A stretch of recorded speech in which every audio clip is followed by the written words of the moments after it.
Finally 'దృశ్యం 3' థియేటర్స్‌లోకి వచ్చేసింది. Just ఇప్పుడే మూవీ చూసా.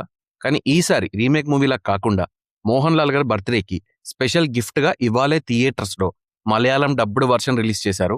ఈసారి ఎందుకు రీమేక్ చేయలేదు అండ్ 'దృశ్యం 3' ఎలా ఉంది?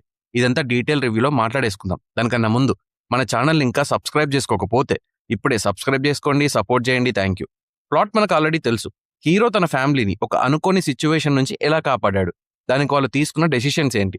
తర్వాత కాన్సిక్వెన్సెస్ ఏంటి? పార్ట్ 3 కూడా ఆల్మోస్ట్ అలానే ఉంటుంది. స్టోరీ కంటిన్యూయేషన్ గనుక ఎక్కడ పార్ట్ 2 ఎండ్ అయిందో అక్కడి నుంచే ఓపెన్ చేశారు.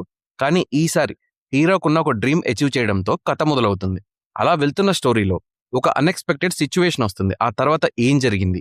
ఈ సిచ్యువేషన్ నుంచి బయట పడ్డారా లేదా? ఇదంతా rest of the story. Straight గా మూవీ ఎలా ఉందని మాట్లాడుకోవాలి అంటే ఫస్ట్ 2 పార్ట్స్ అంతైతే లేదు. ఈసారి ఇంటెన్సిటీ అయితే గట్టిగానే తగ్గింది.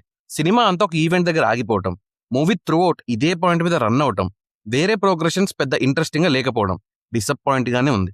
ప్రీవియస్ 2 పార్ట్స్ లో ప్రాబ్లం అనేది వాంటెడ్లీ ఎవరో క్రియేట్ చేస్తే వచ్చినట్టు ఉండదు. పార్ట్ ఆఫ్ ది స్టోరీ లాగానే అనిపిస్తుంది. కానీ ఇక్కడ అదే మిస్సింగ్.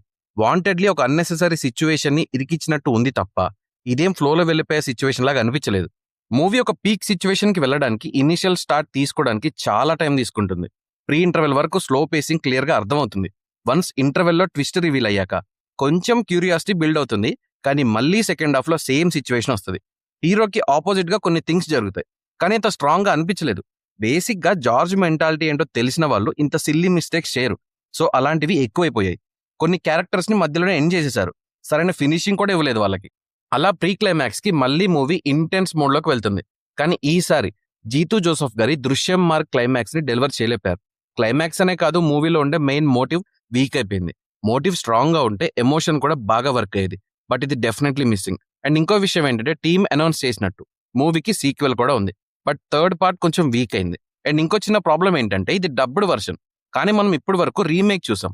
సో రీమేక్ ని మన నేటివిటీలో చూపిస్తారు. నోన్ యాక్టర్స్ తో ప్రజెంట్ చేస్తారు.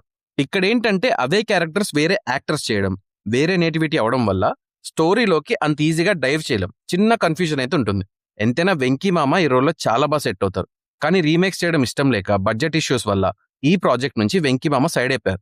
సో ఇక్కడ నుంచి దృశ్యం ఫ్రాంచైజ్ డబ్బుడ్ వర్షన్ లోనే రిలీజ్ అవుతుంది. అండ్ మోహన్ లాల్ గారి యాక్టింగ్ మాత్రం అల్టిమేట్ ఉంది. కంప్లీట్ యాక్టర్ అని ఊరికనే అనలేదు. కాకపోతే వెంకీ మామ మనకి ఫెమిలియర్ కనుక చెప్పా. మిగతా కాస్టింగ్ అంతా బాగానే చేశారు. బీజిఎం బాగానే ఉంది. సినిమాటోగ్రఫీ కూడా బాగుంది.